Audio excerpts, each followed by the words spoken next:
देश की जनता की बगावत का डीएनए टेस्ट करेंगे। जनता ने बता दिया है कि वो सिर्फ भोले भाले फैंस नहीं है, बल्कि वो अपने फैसले लेने में पूरी तरह से सक्षम है। जया बच्चन ने इस हफ्ते कहा था कि कुछ लोग जिस थाली में खाते हैं उसी में छेद करते हैं, लेकिन उनकी इस बात का उल्टा असर हुआ।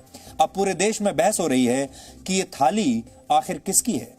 क्या ये बॉलीवुड के कुछ खास फिल्मी खानदानों की थाली है जिसमें कोई आएगा और छेद कर देगा, या ये देश की जनता की थाली है जिन्होंने इतने बड़े बड़े स्टार्स को पैदा किया है, उन्हें इतना बड़ा स्टार बनाया है।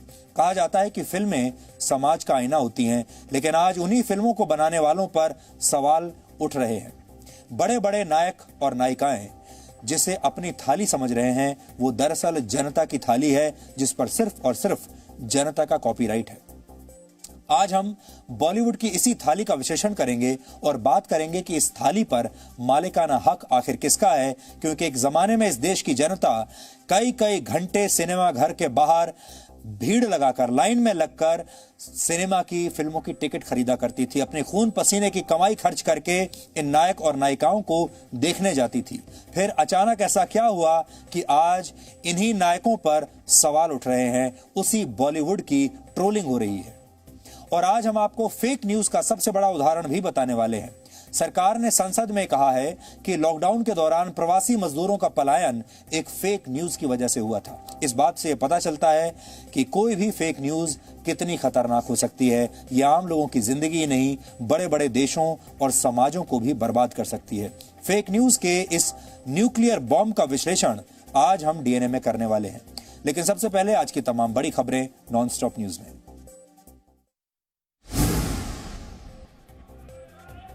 कोरोना संक्रमण की वजह से संसद का मानसून सत्र जल्द खत्म हो सकता है, जिसकी वजह यह है कि लगातार सांसद और संसद के कर्मचारी कोरोना पॉजिटिव निकल रहे हैं। सूत्रों के मुताबिक अगले हफ्ते मंगलवार या बुधवार को सत्र खत्म हो सकता है। आज हुई बिजनेस एडवाइजरी कमेटी की बैठक में ये सहमति बनी कि सत्र की अवधि कम की जाए। आज राज्यसभा सभापति वेंकैया नायडू ने भी कोरोना संकट पर चिंता व्यक्त की और कहा कि माननीयों को महामारी से बचाव जरूरी है। केंद्रीय मंत्री नितिन गडकरी और प्रहलाद पटेल समेत कई सांसद पहले ही संक्रमित हो चुके हैं, इसीलिए चिंता और बढ़ गई है। 14 सितंबर से शुरू हुए मॉनसून सत्र का समय वैसे 1 अक्टूबर तक है। सरकार को उम्मीद है कि सभी अहम बिल पहले 7 दिन में ही पास हो जाएंगे। दिल्ली में चीन के लिए जासूसी के शक में एक फ्रीलांस पत्रकार को गिरफ्तार किया गया है। दिल्ली पुलिस के स्पेशल सेल को जांच में पता चला कि जासूसी नेटवर्क में चीन की एक महिला और एक नेपाली नागरिक भी शामिल हैं, जिन्हें गिरफ्तार कर लिया गया है। गिरफ्तार की गई चीन की महिला जासूस का नाम किंग शी है। फ्रीलांस पत्रकार राजीव शर्मा ने उसे भारत की खुफिया जानकारी देने के बदले में 40 लाख रुपए भी लिए थे।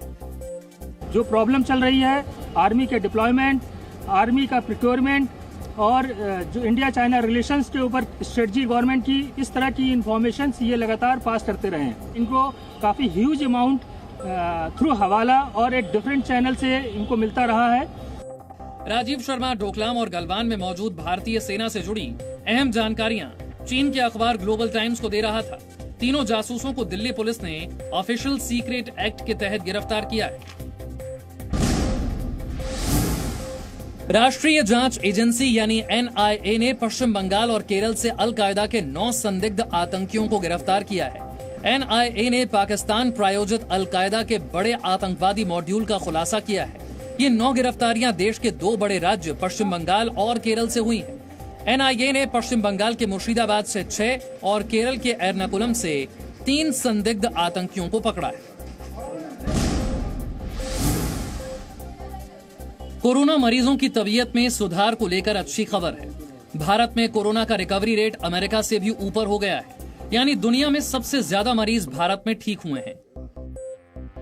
देश में पिछले 24 घंटे में संक्रमण के 93,337 नए केस आए, 1247 लोगों की मौत हुई, जबकि पिछले 24 घंटे में सबसे ज्यादा 95,880 लोग इलाज से ठीक हुए।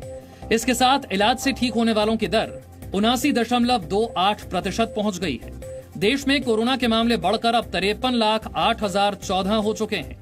कोरोना संक्रमण से अब तक 85,619 लोगों की मौत हुई है। वहीं दुनिया की बात करें तो रूस ने स्पुतनिक 5 कोरोना वैक्सीन का उत्पादन बढ़ा दिया है। अमेरिकी राष्ट्रपति डोनाल्ड ट्रंप ने अप्रैल तक सभी नागरिकों को वैक्सीन उपलब्ध कराने की बात कही है। उत्तर प्रदेश में देश की सबसे खूबसूरत फिल्म सिटी बनाई जाएगी। मुख्यमंत्री योगी आदित्यनाथ ने कल यूपी के बड़े अफसरों के साथ वीडियो कॉन्फ्रेंसिंग के जरिए हुई बैठक में कहा, देश को अच्छी फिल्म सिटी की जरूरत है, यूपी ये जिम्मेदारी लेगा। यूपी सरकार देश की सबसे खूबसूरत फिल्म सिटी तैयार करके देगी। फिल्म सिटी के लिए नोएडा, ग्रेटर नोएडा का क्षेत्र सबसे बेहतर है। फिल्म सिटी लाखों रोजगार देगी। अफसर तुरंत प्लानिंग में लग जाएं। उत्तर प्रदेश में फिल्म सिटी बनाए जाने के संबंध में कई प्रस्ताव प्राप्त हुए हैं। इन प्रस्तावों के आधार पर प्रदेश के विभिन्न स्थानों यथा Noida, greater Noida, Yamuna express way और अन्य एक्सप्रेस वे या अन्य सुटेबल स्थानों पर भूमि की उपलब्धता तथा उसके संबंध में एक समेकित प्रस्ताव शासन को भेजा जाना है। बॉलीवुड कलाकारों समेत राजनेताओं ने भी यूपी सरकार के ऐलान का समर्थन किया है। अभिनेत्री कंगना रनौत ने कहा कि देश में फिल्म इंडस्ट्री एक और कई फिल्म सिटी होनी चाहिए। वहीं बीजेपी सांसद रवि किशन का कहना है कि इस फैसले में राजनीति नहीं ढूंढनी चाहिए, रोजगार देखना चाहिए। लाखों लोगों को रोजगार मिलेगा, इनडायरेक्टली डायरेक्टली। हिंदी भाषी जितने नॉर्थ के बच्चे हैं बम बम हो जाएंगे उनके माता पिता की। अब अपने बच्चे को कहीं भय में डर उन्हें दूर नहीं भेजना होगा। प्लान एवरीथिंग, एक सुंदर सी दुनिया होगी, अच्छा सिनेमा बनेगा, हर भाषा के लोग आएंगे। 12 इंडस्ट्री है पूरे देश में, 12 भाषाओं की अलग अलग। वो लोग आएंगे, शूट करेंगे, बिकॉज सारी फैसिलिटीज हम लोग करेंगे। केंद्र सरकार के आत्मनिर्भर भारत अभियान को आगे बढ़ाते हुए जम्मू कश्मीर के लिए 1350 करोड़ रुपए के आर्थिक पैकेज का ऐलान किया गया है। इसकी घोषणा श्रीनगर में उपराज्यपाल मनोज सिन्हा ने की। इस आर्थिक पैकेज में 950 करोड़ रुपए सीधे केंद्र देगा। एक साल के लिए जम्मू कश्मीर में बिजली और पानी पर 50% की छूट दी जाएगी। पर्यटन को बढ़ावा देने के लिए योजना बनाई जाएगी। युवाओं और महिलाओं के लिए Jammu Kashmir bank special scheme भी शुरू करेगा। 5% का इंटरेस्ट सबवेंशन बिना किसी भेदभाव के, स्मॉल स्केल इंडस्ट्री हो, मीडियम हो, बड़ी इंडस्ट्री हो, जिसने जो भी बारोवर है बिजनेस से रिलेटेड, ट्रेड से रिलेटेड, इंडस्ट्री से रिलेटेड, उसको 5% इंटरेस्ट सबवेंशन हम दे रहे हैं। इससे मैं मानता हूं कि अनेक लोगों को लाभ भी होगा।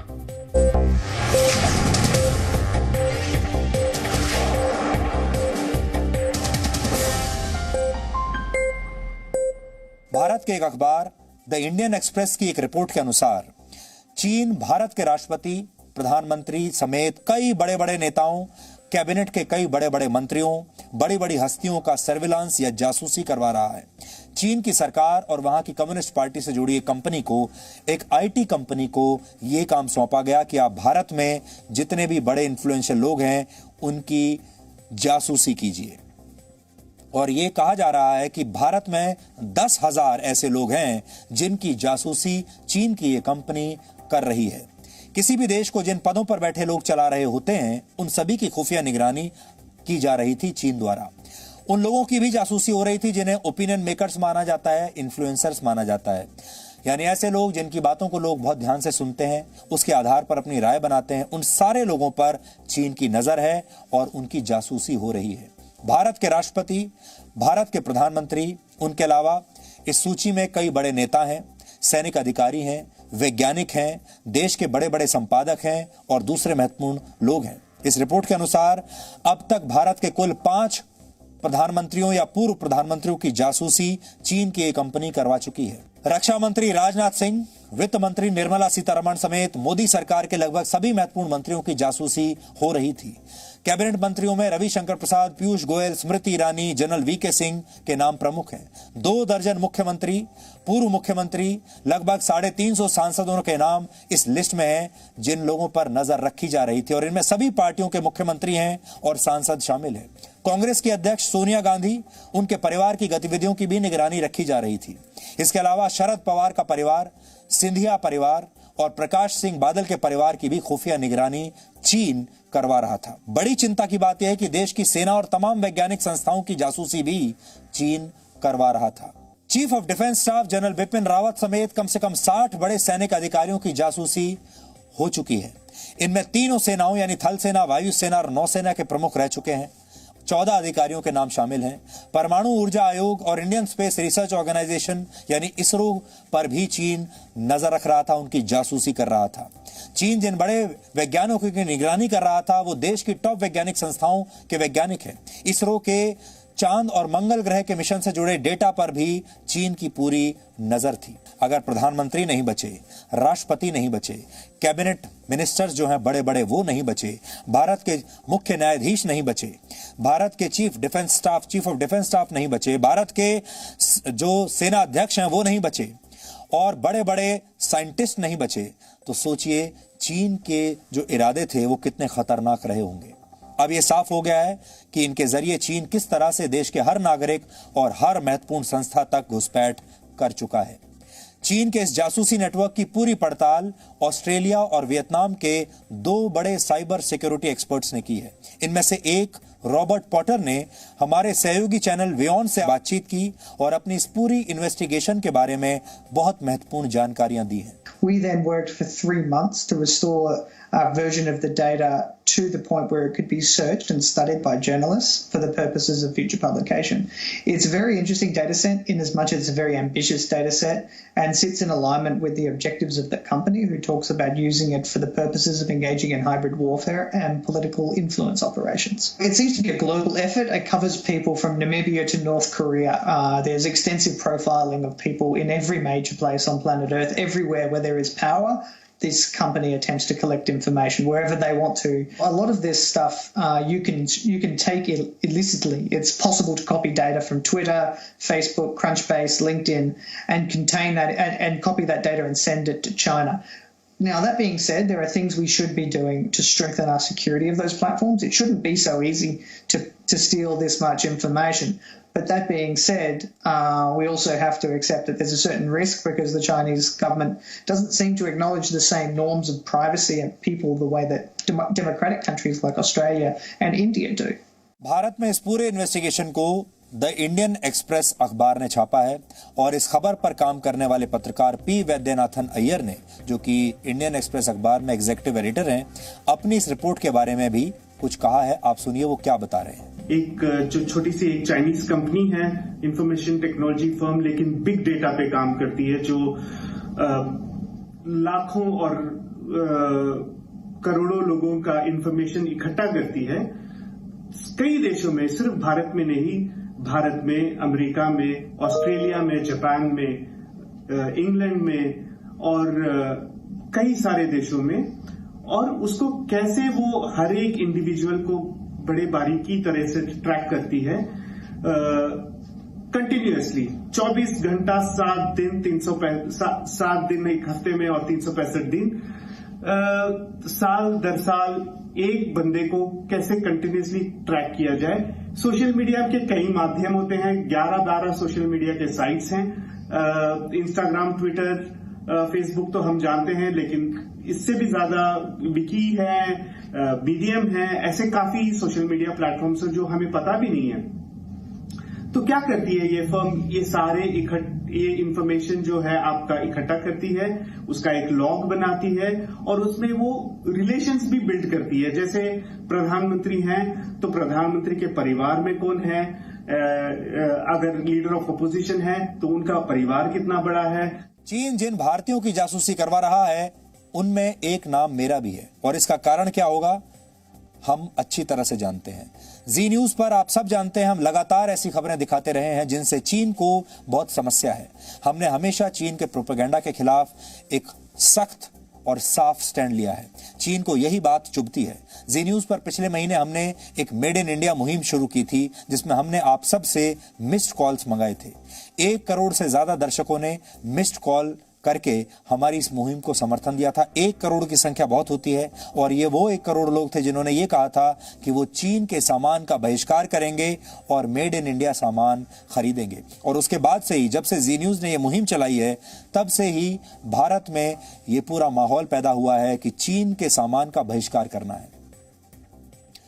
तो जी न्यूज की जो पकड़ है अपने दर्शकों पर, जी न्यूज जिस तरह की खबरें चला रहा था, हम लोग जिस तरह की मुहिम आपके सामने चला रहे थे और आपकी राय हम बदल रहे थे, उससे चीन को बहुत परेशानी हुई और इसीलिए चीन ये जानना चाहता था कि जी न्यूज में आखिर चल क्या रहा है। वो हमारे न्यूज रूम की बातें जानना चाहता था, न्यूज रूम की बातें सुनना चाहता था। वो मेरे बारे में जानना चाहता था और इसीलिए उस लिस्ट में उसने मेरा नाम भी डाल दिया। और जैसा कि हम आपको यहां बता रहे हैं कि जिन लोगों के नाम इस लिस्ट में शामिल हैं उन लोगों के अलावा उनके परिवार पर नजर रखी जा रही है। वो लोग किससे मिलते जुलते हैं, किससे बात करते हैं, उन पर नजर रखी जा रही है। उनके दोस्त कौन हैं, किन के संपर्क में हैं, ये सारी चीजें अब चीन लगातार मॉनिटर कर रहा है और ये एक बहुत ही चिंताजनक बात है। इतने सारे लोगों की भारत में जासूसी हो रही है और चीन इतनी दूर से बैठकर ये देख रहा है कि भारत के संपादक अब क्या अगली खबर करने वाले हैं। वो ये देख रहा है कि सरकार में शामिल जो लोग हैं वो क्या नई अगला बड़ा फैसला क्या करने वाले हैं। सब चीजों पर वो नजर बनाए हुए है और सबसे बड़ी बात यह है, ना सिर्फ ये लोग, इनके परिवार पर नजर है, इनके पूरा जो सोशल सर्कल है उस पर नजर है। ये लोग कहां जाते हैं, किससे मिलते हैं, क्या लिखते हैं, सोशल मीडिया पर, इंटरनेट पर क्या देख रहे हैं, क्या सर्च कर रहे हैं, फोन पर किससे बातें कर रहे हैं, पिछले 2 साल में ये लोग कहां कहां गए हैं, उसकी लोकेशन उनकी क्या रही है, ये सब चीजें चीन अब स्टडी कर रहा है। इसलिए अब भारत सरकार क्या करेगी? सरकार इस इन्वेस्टिगेशन पर नजर बनाए हुए है और सरकार के सूत्रों ने हमें बताया कि इस जासूसी में सीधे तौर पर चीन सरकार का ही हाथ है, क्योंकि बिना सरकार के समर्थन के इतने बड़े पैमाने पर यह जासूसी संभव नहीं है। भारत सरकार मानती है कि दुनिया में अपना वर्चस्व बनाए रखने के लिए चीन की सरकार ने कई देशों में इस तरह की जासूसी करवाई है।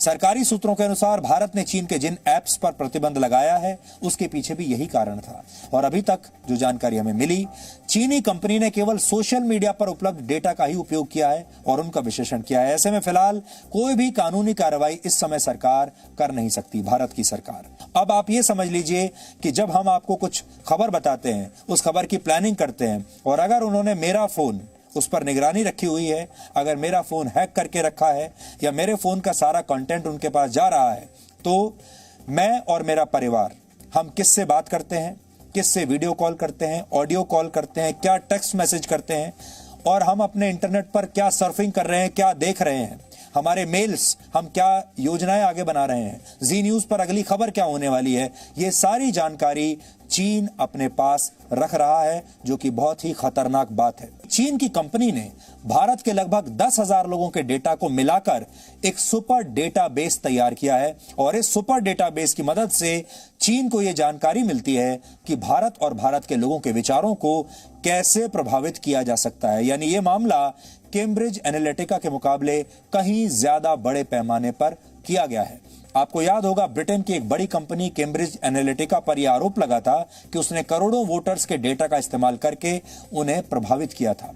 अब आप क्रिस्टोफर बाल्डिंग की बातें सुनिए, जिसमें उन्होंने चीन के इस जासूसी नेटवर्क के बारे में हमें ये बड़ी बड़ी बातें अमेरिका से बताई हैं। And I think one of the key issues is for individuals and institutions in India and around the world that are going to be targets of China to recognize their vulnerabilities, to recognize that they are targets of Chinese influence operations, and for governments to recognize that this is how China is behaving, and how can we address this as countries that are worried about democratic states. If you use a Chinese phone, all of the data that is on that Chinese phone is likely being stored in China. And so that means that most Indian personal data, if it's on that phone, is likely being stored in China. So the type of thing that the Indian government may want to revisit is what are the data privacy, security, and localization laws that are influencing the data storage of Indian consumers. ये बहुत खतरनाक बात है और हो सकता है अभी तक आपने इस बात को बहुत गंभीरता से ना लिया हो, क्योंकि अगर भारत में वैसे भी ज्यादातर लोग चीन के बने फोन खरीदते हैं, मोबाइल फोन, ये सोचकर कि ये सस्ते हैं और इनमें फीचर्स ज्यादा हैं, लेकिन आपको इस बात को लेकर सावधान रहना होगा कि अगर आपके पास मेड इन चाइना फोन है तो चीन की सरकार को और चीन की कंपनियों को किसी से कोई इजाजत लेने की जरूरत नहीं है आपका पूरा डेटा खींचने के लिए। चीन में बना हुआ फोन सीधे तौर पर आपके सारे डेटा को चीन की कंपनियों और चीन की सरकार तक पहुंचा रहा है अभी भी, और इसीलिए भारत सरकार ने चीन में बनी बहुत सारी ऐप्स को बैन किया था। आपके बैंक के सारी डिटेल्स आपके फोन में होती हैं, मेरी भी सारी डिटेल्स मेरे फोन में है, आपके परिवार की सारी डिटेल्स आपके फोन में होती हैं। आप किससे बात करते हैं, किससे चैट करते हैं, सारी डिटेल्स आपके फोन में है। लेकिन अगर कोई कंपनी आपका यह डेटा चुराकर आपके विचारों को भी प्रभावित करे तो आपके देश के भविष्य पर खतरा हो सकता है। और चीन इस समय यही करने की कोशिश कर रहा है। वो आपको आर्थिक धोखा भी दे सकता है और वैचारिक धोखा भी दे सकता है।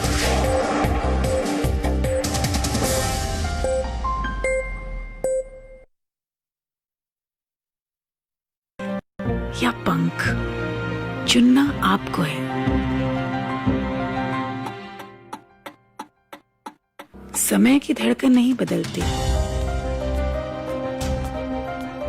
समय के साथ हम बदलते हैं।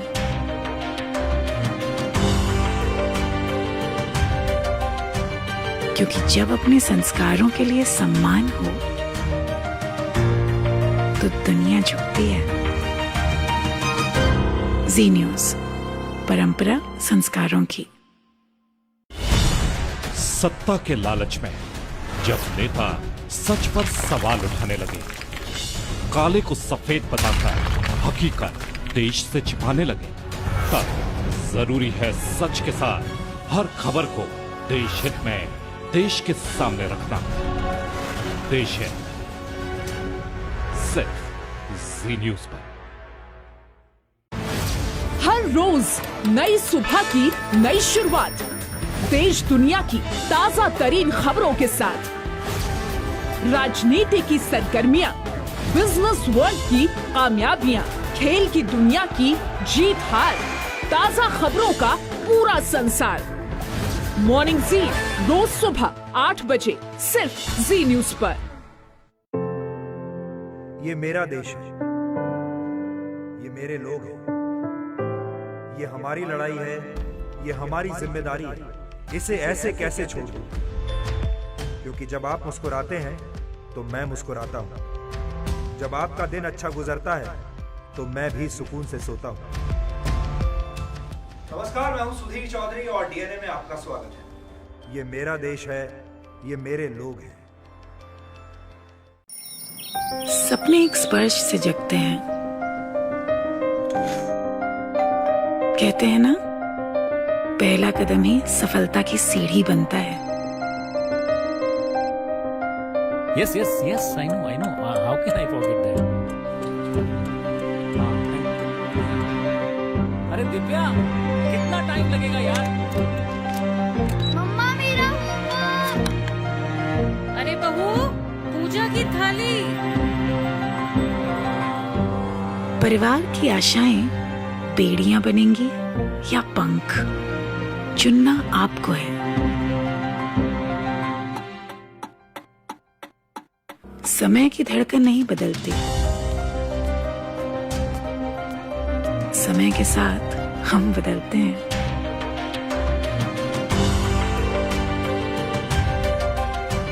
क्योंकि जब अपने संस्कारों के लिए सम्मान हो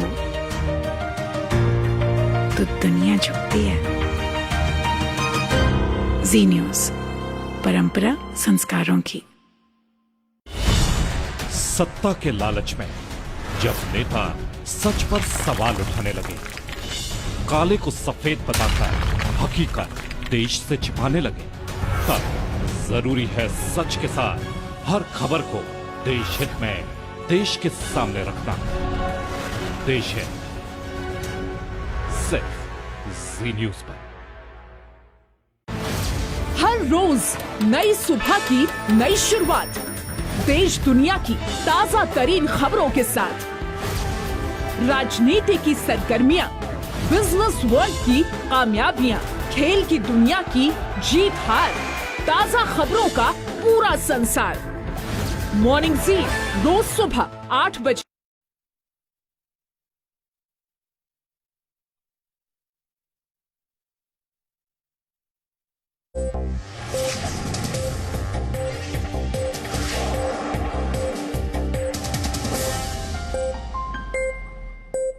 जया बच्चन का देश की संसद में खड़े होकर यह कहना कि कुछ लोग जिस थाली में खाते हैं उसी में छेद करते हैं, लोगों को चुभ गया है। जया बच्चन इस बात से बहुत नाराज थीं कि बॉलीवुड में ड्रग्स का मुद्दा क्यों उठाया जा रहा है और बॉलीवुड को बदनाम क्यों किया जा रहा है। जया बच्चन ने जिस तरह से ये बात कही वो लोगों को चुभ गई है और उनकी बातों में उसी सोच की झलक दिखाई देती है जिसके कारण यह माना जाता है कि बॉलीवुड कुछ खानदानों की निजी संपत्ति बन गया है। और इसी सोच के कारण सुशांत सिंह राजपूत जैसे किसी बाहरी लेकिन प्रतिभावान अभिनेता को काम मिलना या तो बंद हो जाता है या कम हो जाता है और एक दिन वो अपने घर में लटकता हुआ पाया जाता है। एक बार फिर से राज्यसभा में जया बच्चन के उस बयान को सुनना चाहिए। Sir, people who have made their name in this film industry have called it a gutter. I completely disagree and I really disassociate. One of our members in the Lok Sabha spoke, who is from the industry, against, I'm not taking a name, against the film industry. It's a shame. जिस थाली में खाते हैं उसमें छेद करते हैं, गलत बात है। जब आप बहुत बड़े बन जाते हैं तो अपनी आलोचना के लिए भी हमेशा तैयार रहना चाहिए। जया बच्चन के बयान पर एक और अभिनेत्री जया प्रदा की प्रतिक्रिया आई है, यानी एक जया के बयान पर दूसरी जया की प्रतिक्रिया। जया प्रदा जब उत्तर प्रदेश के रामपुर से चुनाव लड़ रही थी तब समाजवादी पार्टी के नेता आजम खान ने उन्हें लेकर काफी आपत्तिजनक बयान दिए थे, लेकिन तब जया बच्चन ने अपनी पार्टी के नेताओं के खिलाफ कुछ नहीं कहा था। वो बिल्कुल शांत रही थी। जब वो संसद में बॉलीवुड को बदनाम करने का आरोप लगा रही हैं, इतनी नाराज हो रही हैं, इतने गुस्से में दिखाई दे रही हैं, तब जया प्रदा ने जो कुछ कहा है आप सबको सुनना चाहिए। जया जी का एक सेंटेंस उन्होंने बताया था, किस थाली में खाते हैं उसी थाली को छेद करते हैं। ये कौन कर रहा है, कौन किसको किया है? इंडस्ट्री जिस तरह जया जी के लिए है, हम सबके लिए भी है, हम सब सम्मान करते हैं, लेकिन इस तरह का जो बयान देना, इंडस्ट्री को अपमान कर रहे हैं, इंडस्ट्री कमा के गवर्नमेंट को दे रहे हैं, ये सब मुझे ठीक नहीं लग रहा है। आप अपने चैरिटी, आप अपने घर से शुरू करना चाहिए। You have to raise your voice from your house कि यस, मैं यूथ को संभालूंगी। इस पूरे विवाद के केंद्र में कंगना रनौत हैं और ये पहली बार ऐसा हुआ है जब फिल्म इंडस्ट्री की किसी बड़ी अभिनेत्री ने कास्टिंग काउच के बारे में लिखा है और ये स्वीकार किया है कि फिल्म इंडस्ट्री में कास्टिंग काउच चलता है। कंगना ने जो लिखा है पढ़कर आपको सुनाता हूं। उन्होंने लिखा है, कौन सी थाली दी है जया जी और उनकी इंडस्ट्री ने। एक थाली मिली थी जिसमें 2 मिनट के रोल, आइटम नंबर और एक रोमांटिक सीन मिलता था, वो भी हीरो के साथ सोने के बाद। मैंने इस इंडस्ट्री को फेमिनिज्म सिखाया, थाली देशभक्ति और नारी प्रधान फिल्मों से सजाई। ये मेरी अपनी थाली है जया जी, आपकी नहीं। तो कंगना कह रही हैं ये मेरी थाली है, आपकी नहीं। लेकिन जो बड़ी बात उन्होंने कही है वो ये कि 2 मिनट का एक रोमांटिक रोल या फिर एक आइटम सॉन्ग तब मिलता है जब हीरो के साथ सोना पड़ता है। फिल्म इंडस्ट्री में कास्टिंग काउच का आरोप नया नहीं है और आपको याद होगा कुछ वर्ष पहले शक्ति कपूर और अमन वर्मा जैसे फिल्मी कलाकारों के स्टिंग ऑपरेशन हुए थे और उसमें कास्टिंग काउच के आरोप सच साबित हुए थे। उस जमाने में ये कास्टिंग काउच को लेकर जो स्टिंग ऑपरेशन किए थे ये मैंने ही किए थे और तब ये बात सामने आ गई थी। उस जमाने में लोग हैरान तो हुए थे, लेकिन लोग ये कहते थे कि हमें तो शुरू से पता था कि फिल्म इंडस्ट्री में कास्टिंग काउच चलता है, लेकिन इसके सबूत नहीं मिलते थे। और पहली बार उस स्टिंग ऑपरेशन से कास्टिंग काउच का सबूत लोगों ने देखा था।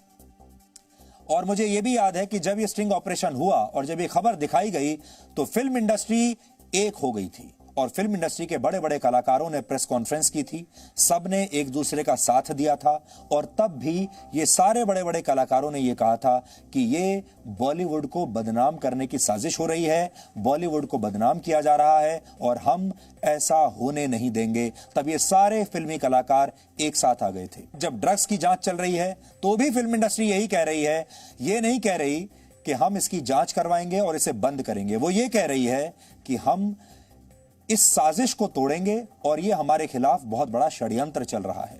और जो लोग ऐसा कह रहे हैं, जो एक मुट्ठी भर लोग हैं जो फिल्म इंडस्ट्री में जो कह रहे हैं कि सफाई होनी चाहिए, उनके बारे में कह रहे हैं कि आप जिस थाली में खाते हो उसी थाली में छेद करते हो।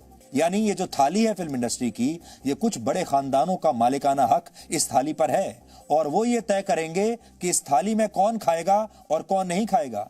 ये सारे खानदान, ये सारे बड़े कलाकार जो हैं ये उस थाली में से सिर्फ अपने आप के लिए खाना खाना चाहते हैं, अपने परिवार के लिए खाना खाने के लिए इंतजाम करना चाहते हैं। ये चाहते हैं उस थाली में से बस इन्हीं के खानदान और इन्हीं के बच्चे हमेशा खाते रहें। कोई बाहर का व्यक्ति उस थाली में खाने के लिए ना आ जाए, कोई बाहर का व्यक्ति अपना शेयर ना ले ले। कोई सुशांत सिंह राजपूत जैसा कलाकार जो पटना से उठकर मुंबई आ गया, वो इनकी थाली में से कुछ छोटा मोटा खाना ना निकाल ले अपने लिए।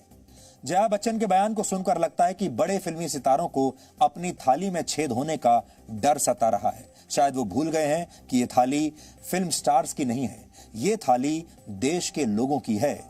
ये वो देश के लोग हैं जो अपना खून पसीने का कमाया हुआ पैसा खर्च करके फिल्मों को देखने के लिए जाते हैं, किसी फिल्म को हिट बनाते हैं, किसी एक्टर को सुपरस्टार बना देते हैं। भारत वो देश है जो बॉलीवुड के कलाकारों को भगवान की तरह पूजता रहा है, चाहे वो उत्तर भारत के लोग हों चाहे दक्षिण भारत के लोग हों।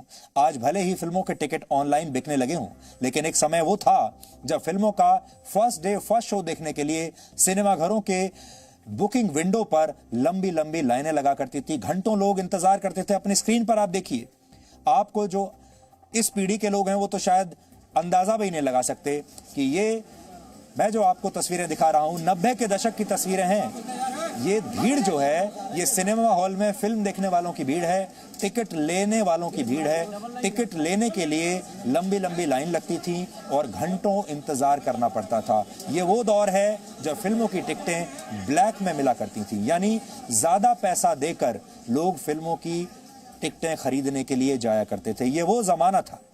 आप सोचिए, भारत जैसे देश में आज जब बड़े बड़े कार निर्माता बड़े बड़े प्रोडक्ट्स आपके घर में आकर आपके सामने प्रेजेंटेशन देते हैं और कहते हैं कि आप ये सामान बस खरीद लीजिए, पैसा भी बाद में दे दीजिएगा। ये वो जमाना था जब लोग घंटों लाइन में लगकर किसी फिल्म की टिकटें खरीदा करते थे।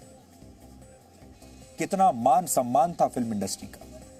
सुशांत सिंह राजपूत की मौत के बाद जिस तरह की प्रतिक्रियाएं देखने को मिल रही हैं, ये कहना गलत नहीं होगा कि पहली बार आम जनता ने फिल्म इंडस्ट्री के खिलाफ इस तरह का विद्रोह किया है। जनता जिन फिल्मी सितारों को पूजती आ रही है, उन्हीं से वो आज सवाल पूछ रही है। जया बच्चन कहती हैं कि ये थाली उनकी है, तो जनता को उनकी ये बात चुभती है, क्योंकि लोग भूले नहीं हैं जब कुली फिल्म की शूटिंग के दौरान उनके पति अमिताभ बच्चन को चोट लग गई थी। याद कीजिए, वो जुलाई 1982 का समय था।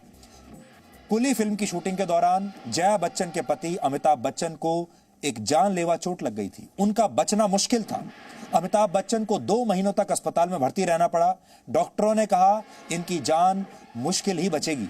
इस दौरान देश में लोगों ने उनके जल्द स्वस्थ होने के लिए प्रार्थनाएं की। देश के सभी बड़े मंदिरों में अमिताभ बच्चन के स्वास्थ्य के लिए हवन करवाए गए। मस्जिदों में उनके लिए दुआएं मांगी गई। परिवारों में महिलाओं ने अमिताभ बच्चन के ठीक होने के लिए मन्नतें मांगी। ये वो समय था जब लोग अमिताभ बच्चन को भगवान की तरह पूजा करते थे। फिल्मों में अमिताभ बच्चन जिस किरदार को निभाते थे, उनमें लोग अपने असली जीवन को देखा करते थे। अभी हाल ही में ये मैं आपको तस्वीरें दिखा रहा हूं, उस समय की जो अखबार की कटिंग्स हैं वो मैं आपको आज दिखाना चाहता हूं कि उस समय क्या छपता था। अखबारों में छपता था, इश्तिहार आते थे कि दुआ कीजिए, और जब अमिताभ बच्चन आखिरकार ठीक होकर निकले तो लोगों ने उनका एक नायक की तरह स्वागत किया था।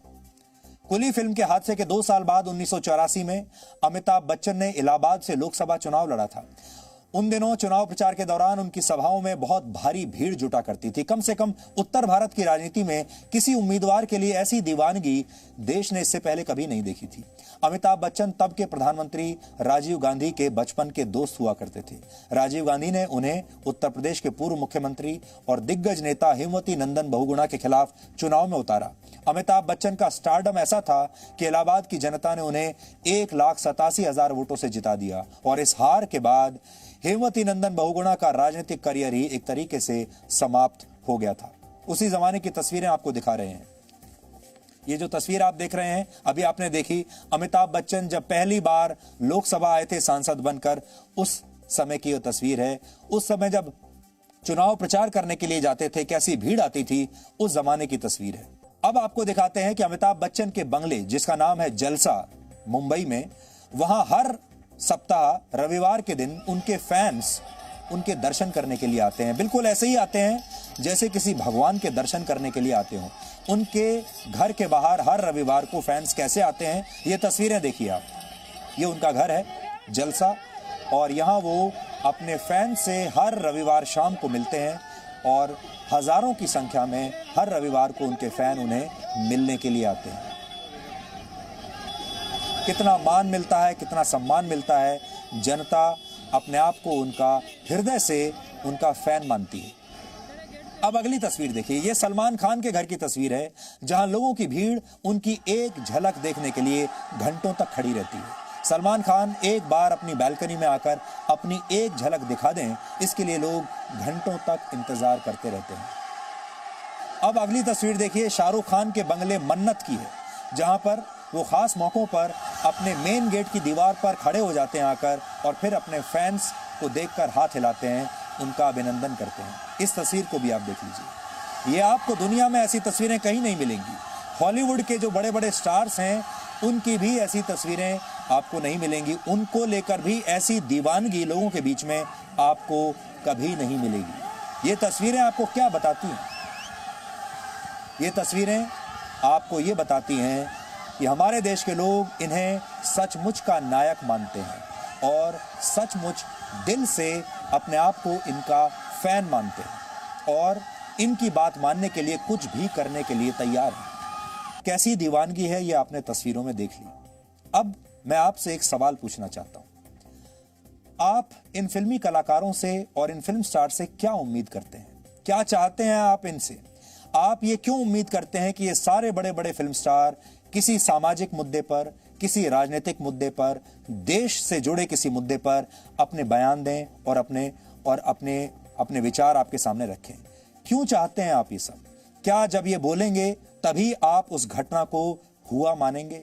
क्या तभी आप ये मानेंगे कि ये फिल्म स्टार ने इस घटना पर बयान दे दिया, तभी आप सच्चाई को मानेंगे? अगर फिल्म स्टार ने नहीं बोला, किसी मुद्दे का समर्थन नहीं किया, तो क्या वो मुद्दा आगे नहीं बढ़ेगा? दरअसल ये हमारी बहुत बड़ी गलती है कि हम इन फिल्मी अभिनेताओं को असली नायक मान बैठे हैं। हम अपने असली नायकों को तो पूछते नहीं हैं, और उन नायकों का किरदार जो फिल्मी पर्दे पर दिखाते हैं, जो उन नायकों का किरदार फिल्मी पर्दे पर निभाते हैं, फीस लेकर, पैसा लेकर, एक बिजनेस मॉडल के तहत उन्हें आप अपना असली नायक मान लेते हैं और फिर उन्हें सोशल मीडिया पर फॉलो करने लगते हैं। धीरे धीरे इन सारे फिल्मी नायकों की जो फॉलोइंग है सोशल मीडिया पर, वो करोड़ों में चली जाती है। हमारी सेना का कोई शहीद जिसने देश के लिए अपनी जान की कुर्बानी दे दी हो, उसे कितने लोग फॉलो करते हैं? उसके घर कितने लोग जाते हैं? उसके घर में उसके परिवार से मिलने कितने लोग जाते हैं?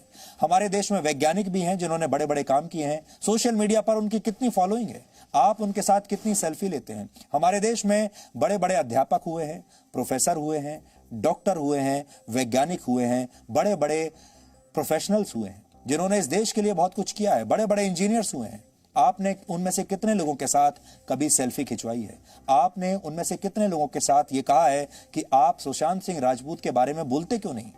आप उन्हें न्याय क्यों नहीं दिलवाते? कितने लोगों को आपने कहा है आज तक? इसलिए सबसे पहले हमें फिल्म स्टार्स को असली नायक समझने वाली सोच बदलनी होगी। हम उनका सम्मान करते हैं, एक कलाकार के तौर पर सम्मान करते हैं। वो बहुत एक अच्छे कलाकार हैं, वो अच्छे प्रोड्यूसर हो सकते हैं, अच्छे डायरेक्टर हो सकते हैं, वो आपका मनोरंजन कर सकते हैं, वो अच्छी फिल्म बना सकते हैं, लेकिन क्या वो देश के नायक भी हो सकते हैं? क्या उन्हीं के ऊपर छोड़ देना चाहिए ये फैसला करना कि देश कैसे चलेगा?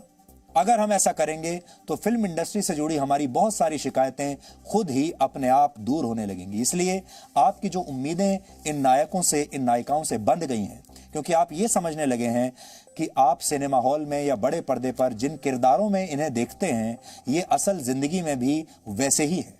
ऐसा नहीं है, क्योंकि ये लोग एक्टर्स हैं, ये एक्टिंग करते हैं और एक्टिंग करने के बाद उस रोल से बाहर निकल जाते हैं और फिर किसी दूसरे रोल में चले जाते हैं।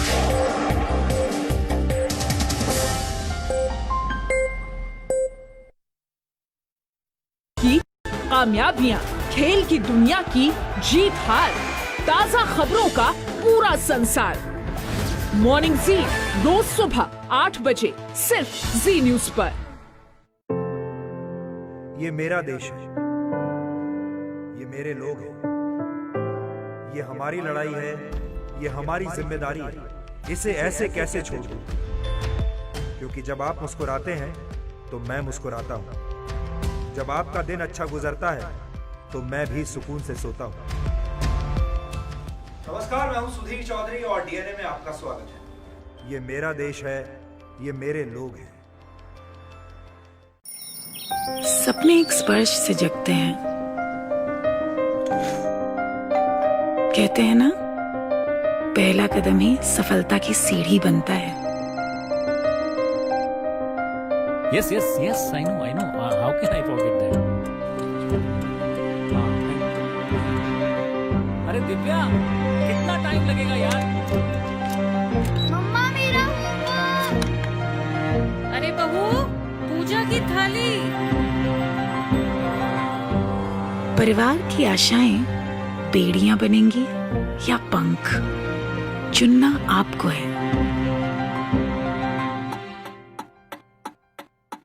समय की धड़कन नहीं बदलती, समय के साथ हम बदलते हैं।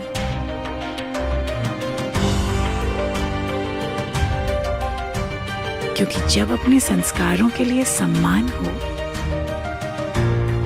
तो दुनिया झुकती है। जी न्यूज़, परंपरा संस्कारों की। सत्ता के लालच में जब नेता सच पर सवाल उठाने लगे, काले को सफेद बताकर हकीकत देश से छिपाने लगे, तब जरूरी है सच के साथ हर खबर को देश हित में देश के सामने रखना। देश हित सिर्फ जी न्यूज़ पर।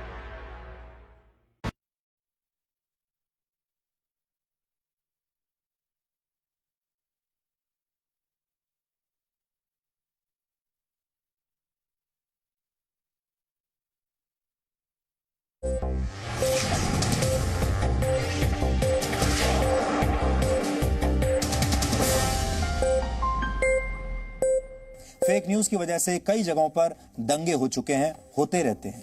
फेक न्यूज से किसी बड़ी हस्ती के निधन के बारे में झूठी खबर अक्सर फैला दी जाती है।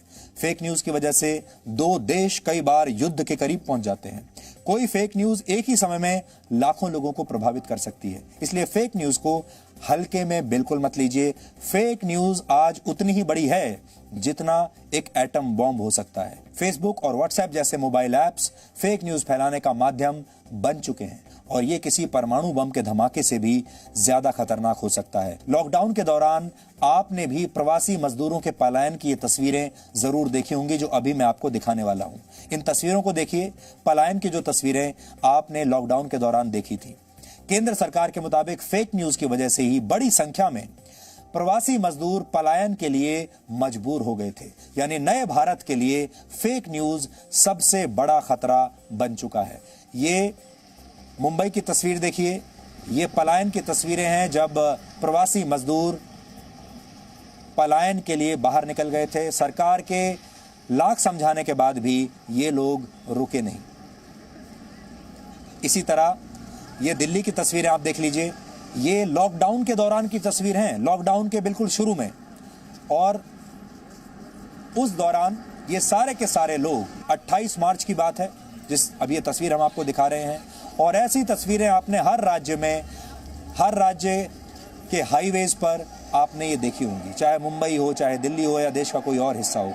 आखिर ऐसा क्या हुआ था कि ये सारे प्रवासी मजदूर अचानक अपने अपने घरों को छोड़कर अपने गांवों की तरफ निकल चुके और इन्होंने किसी की नहीं सुनी, सरकार की कोई अपील इन्होंने नहीं सुनी।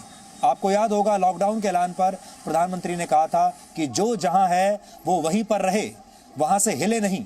लेकिन इसके अगले ही दिन दिल्ली से हजारों लोग अपने गांव जाने के लिए निकल पड़े थे। अब आप इस पलायन की असली वजह जानिए, ये क्यों हुआ था। गृह राज्य मंत्री जी किशन रेड्डी ने लोकसभा में यह बताया है कि फेक न्यूज की वजह से मजदूरों के बीच ये घबराहट फैल गई थी। ये फेक न्यूज की वजह से हुआ और फिर ये सारे मजदूर पलायन के लिए मजबूर हो गए। गृह मंत्रालय के मुताबिक प्रवासी मजदूरों को यह लगा कि वो घर में रहेंगे तो खाना पीना नहीं मिलेगा, यानी यहां पर अगर रहेंगे तो खाना पीना नहीं मिलेगा, क्योंकि फेक न्यूज फैलाई गई कि लॉकडाउन अब बहुत लंबा चलेगा, देश में भूखमरी पैदा हो जाएगी। जब लॉकडाउन शुरू हुआ था तो आपके पास भी ये फेक न्यूज जरूर आई होगी कि लॉकडाउन लंबा चलेगा, पहली बात। दूसरी फेक न्यूज आई कि अब देश में खाने पीने की कमी हो जाएगी, खाने पीने को लेकर दंगे शुरू हो जाएंगे। अब दुकानों पर आपको कहीं भी खाना पीना नहीं मिलेगा। तीसरी फेक न्यूज ये आई थी कि दवाइयां भी नहीं मिलेंगी और आपसे ये कहा गया था कि आप होर्डिंग कर लीजिए, मतलब जैसे जितना खाना मिलता है, जितना राशन मिलता है, जितनी दवाइयां मिलती हैं, जो मिलता है आप अपने घर में जमा करके रख लीजिए, आगे ये सारी चीजें मिलनी बंद हो जाएंगी। ये फेक न्यूज थी। अब तो आप भी जानते हैं, ना तो खाने पीने की कमी हुई, ना कोई चीज महंगी हुई उस दौरान, ना दवाइयों की कमी हुई, किसी चीज की कोई कमी नहीं हुई, लेकिन आपको तब फेक न्यूज से डराया गया। तृणमूल पार्टी की सांसद माला राय ने गृह मंत्रालय से पूछा था कि हजारों मजदूर लॉकडाउन के बाद पैदल वापस जाने के लिए क्यों मजबूर हुए और कितने मजदूरों की उनके घर वापस लौटते समय मौत हो गई। इस पर सरकार ने यह बताया है कि अपने घर वापस जाने के दौरान कितने प्रवासी मजदूरों की जान चली गई। ये उसका कहना है कि उनके पास इसका कोई आंकड़ा मौजूद है ही नहीं। मंगलवार को गृह मंत्रालय ने लोकसभा में प्रवासी मजदूरों के पलायन पर यह लिखित जवाब दिया है, जो मैं आपको पढ़कर बता रहा हूं। और लोकसभा में केंद्रीय गृह राज्य मंत्री ने यह भी बताया कि केंद्र सरकार इस बारे में पूरी तरह से तैयार थी और लॉकडाउन की अवधि के दौरान गरीबों के खाने पीने, रहने और इलाज के लिए सभी जरूरी उपाय कर लिए गए थे, लेकिन लॉकडाउन लंबा चलने की अफवाह के कारण इन मजदूरों ने वापस अपने गांव जाना ही बेहतर समझा। इन्हें सरकार के दावों पर यकीन नहीं हुआ। अब आपको फ्लैशबैक में लेकर चलते हैं। सबसे पहले कुछ तस्वीरें दिखाते हैं। आपको याद होगा 28 और 29 मार्च को दिल्ली के आनंद विहार में हजारों प्रवासी मजदूर इकट्ठा हो गए थे। कोरोना वायरस के दौर में देश के राजनेता, बुद्धिजीवी और बड़े बड़े पत्रकारों के लिए प्रवासी मजदूरों का पलायन पसंदीदा विषय बन गया था। कई बड़े पत्रकारों ने वहां से अपने अपने टीवी चैनल्स पर लाइव शोज किए थे और केंद्र सरकार पर सवाल उठाए थे। तब किसी ने यह सवाल नहीं उठाया कि इन प्रवासी मजदूरों को पलायन करने के लिए आखिर कौन बहका रहा है और ये सारी झूठी जानकारी इनके पास कहां से आ रही है।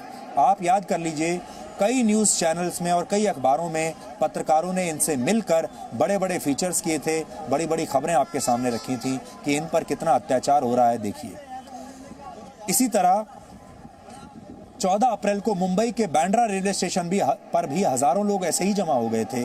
तब ये बताया गया कि ये प्रवासी मजदूर हैं जो अपने शहर और अपने गांव जाने के लिए रेलवे स्टेशन पर इकट्ठा हो गए हैं और किसी ने तब इनके इकट्ठा होने के बारे में जानकारी नहीं दी थी और ये शायद अफवाह फैला दी गई थी कि इस स्टेशन से ट्रेन चलने वाली है और वो ट्रेन इन्हें अपने अपने घरों तक ले जाएगी और ये उस उम्मीद में यहाँ पहुँच गए। ऐसी अफवाहें यानी फेक न्यूज़ तब चल रही थी। लेकिन आपको याद होगा उस समय जी न्यूज़ तब भी अपनी जिम्मेदारियों को निभा रहा था। हमने तब भी आपको बताया था ऐसी कोशिश के पीछे कौन लोग हैं। अगर आपको अपने परिवार के बीच पहुंचना है, अगर आपको अपने अस्तित्व की लड़ाई लड़नी है, तो आज आप लोगों को सरकार के विरुद्ध आवाज उठाना पड़ेगा। मैं विनय दुबे घोषणा करता हूं, सरकार की छाती पे पैर रख के घोषणा करता हूं कि आगामी 18 अप्रैल तक जितने भी मजदूर मुंबई महाराष्ट्र में फंसे हैं वो ज्यादा से ज्यादा संख्या में लोकमान्य तिलक टर्मिनस तक पहुंचे, वहां पे जमा हो, वहां पे आए। हमें सोशल डिस्टेंसिंग का ध्यान रखना है, कोरोना का संक्रमण नहीं फैलाना है। उस हिसाब से हम लोग वहां पे आएंगे और हम लोग लोकमान्य तिलक टर्मिनस पे बैठ जाएंगे। हम लोग घरों में बैठे हैं, मर रहे हैं भूखे, कम से कम अब संघर्ष करते हुए हम अपनी जानें देंगे। ये आपको हमने एक उदाहरण के तौर पर एक वीडियो मैसेज दिखाया जो वायरल हो गया था। इस मैसेज को लोगों ने देखा। इसके अलावा और बहुत सारे वीडियोस उस समय सर्कुलेट किए गए, बहुत सारी फेक न्यूज़ फैलाई गई, जिन सब में ये कहा जाने लगा था कि जितने प्रवासी मजदूर हैं ये सब अगर अपने घरों में रहे यानी शहरों में रहे तो ये भूखे मर जाएंगे, क्योंकि सब कुछ बंद होने वाला है, खाने पीने की कमी होने वाली है। इसलिए इन सारे लोगों को तुरंत अपने गाँवों की तरफ निकल जाना चाहिए, जैसे भी निकल सकें, ट्रेन में, बस में, गाड़ी में, ट्रक में, जहां जगह मिले वहां चले जाएं। और बहुत सारे लोग तो ऐसे निकल गए जो हजारों किलोमीटर पैदल चलकर अपने गांवों तक पहुंचे और कई लोग तो ऐसे थे जो हजारों किलोमीटर पैदल चल के जब अपने गांव पहुंचे तो तबीयत इतनी खराब हो चुकी थी, शरीर इतना थक चुका था कि वहां पहुंचते ही उनकी मृत्यु हो गई। ये सब फेक न्यूज की वजह से हुआ था।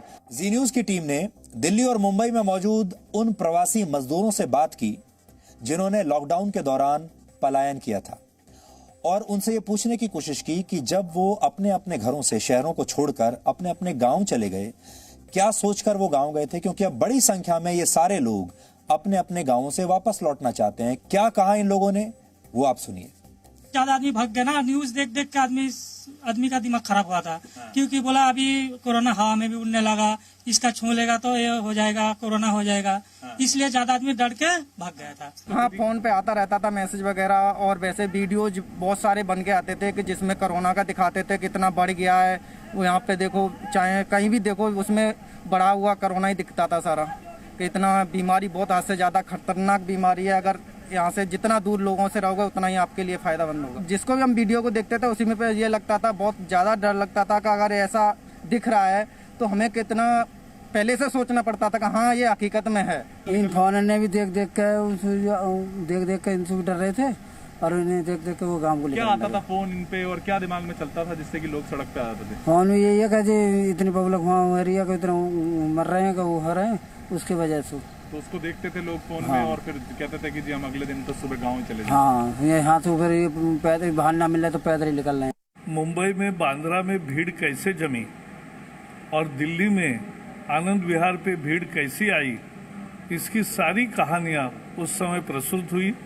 कौन गाड़ी लेकर गया, किसने बताया कि बसें लगी है और रेलवे लगी है, आप चलिए, और कैसे भीड़ इकट्ठा हुई, इसके बारे में बहुत कुछ डिटेल्स लोगों के सामने आए हैं। लोग भूलते नहीं, तो ये देखा है लोगों ने कि कैसे अफवाहों के सहारे भी कुछ लोग राजनीति करना चाहते हैं। भारत में लगभग 4 करोड़ प्रवासी मजदूर हैं। ये वो लोग हैं जो अपने अपने घरों से दूर किसी और राज्य में, किसी और शहर में जाकर काम करते हैं। और गृह मंत्रालय के मुताबिक इस वर्ष मई के महीने तक ही लगभग 75 लाख मजदूर वापस अपने घर लौट चुके थे। यानी हर 5 प्रवासी मजदूरों में से 1 वापस अपने राज्य चला गया। संभव है कि ये सभी लोग फेक न्यूज का शिकार बन गए होंगे, और ऐसा भी हो सकता है कि ये संख्या और भी ज्यादा हो। यानी फेक न्यूज से सिर्फ दंगे ही नहीं होते, इसकी वजह से किसी देश की पूरी अर्थव्यवस्था चौपट हो सकती है, समाज को नुकसान हो सकता है, लोग बेरोजगार हो सकते हैं, लोग बीमार हो सकते हैं। अब मिसाइलों की जरूरत नहीं, हथियारों की जरूरत नहीं, ये फेक न्यूज ही काफी है। जिस देश को लक्ष्य बनाकर फेक न्यूज का ये हमला किया जाता है, उसमें उस देश का मीडिया, उस देश के विपक्षी नेता, वहां के बुद्धिजीवी, ये सब के सब शामिल हो जाते हैं। लेकिन इसमें नुकसान उस देश के लोगों का होता है, और इस केस में नुकसान हुआ है प्रवासी मजदूरों का।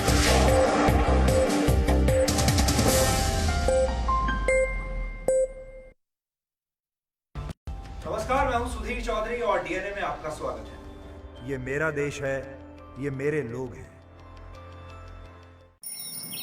सपने एक स्पर्श से जगते हैं।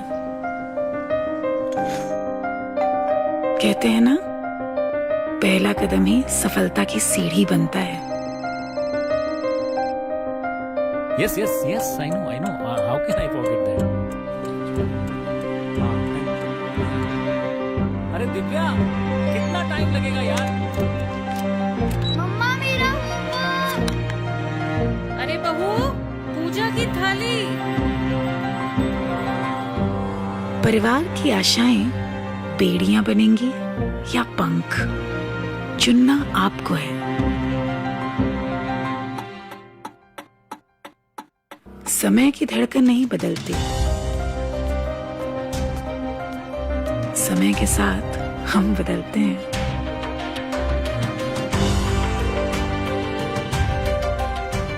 क्योंकि जब अपने संस्कारों के लिए सम्मान हो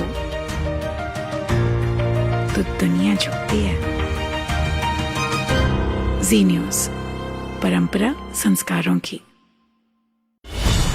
सत्ता के लालच में जब नेता सच पर सवाल उठाने लगे, काले को सफेद बताकर हकीकत देश से छिपाने लगे, तब जरूरी है सच के साथ हर खबर को देश हित में देश के सामने रखना। देश है सिर्फ जी न्यूज़ पर। हर रोज नई सुबह की नई शुरुआत, देश दुनिया की ताजा तरीन खबरों के साथ, राजनीति की सरगर्मियां, बिजनेस वर्ल्ड की कामयाबियां, खेल की दुनिया की जीत हार, ताजा खबरों का पूरा संसार। मॉर्निंग जी, रोज सुबह 8 बजे सिर्फ जी न्यूज़ पर। ये मेरा देश है, मेरे लोग हैं। ये हमारी लड़ाई है, ये हमारी जिम्मेदारी है। इसे ऐसे कैसे छोड़ दूं? क्योंकि जब आप मुस्कुराते हैं तो मैं मुस्कुराता हूं। जब आपका दिन अच्छा गुजरता है तो मैं भी सुकून से सोता हूं। नमस्कार, मैं हूं सुधीर चौधरी और डीएनए में आपका स्वागत है। ये मेरा देश है, ये मेरे लोग हैं। सपने एक स्पर्श से जगते हैं। कहते हैं ना, पहला कदम ही सफलता की सीढ़ी बनता है। Yes, I know. How can I forget that? अरे दिव्या, कितना टाइम लगेगा यार?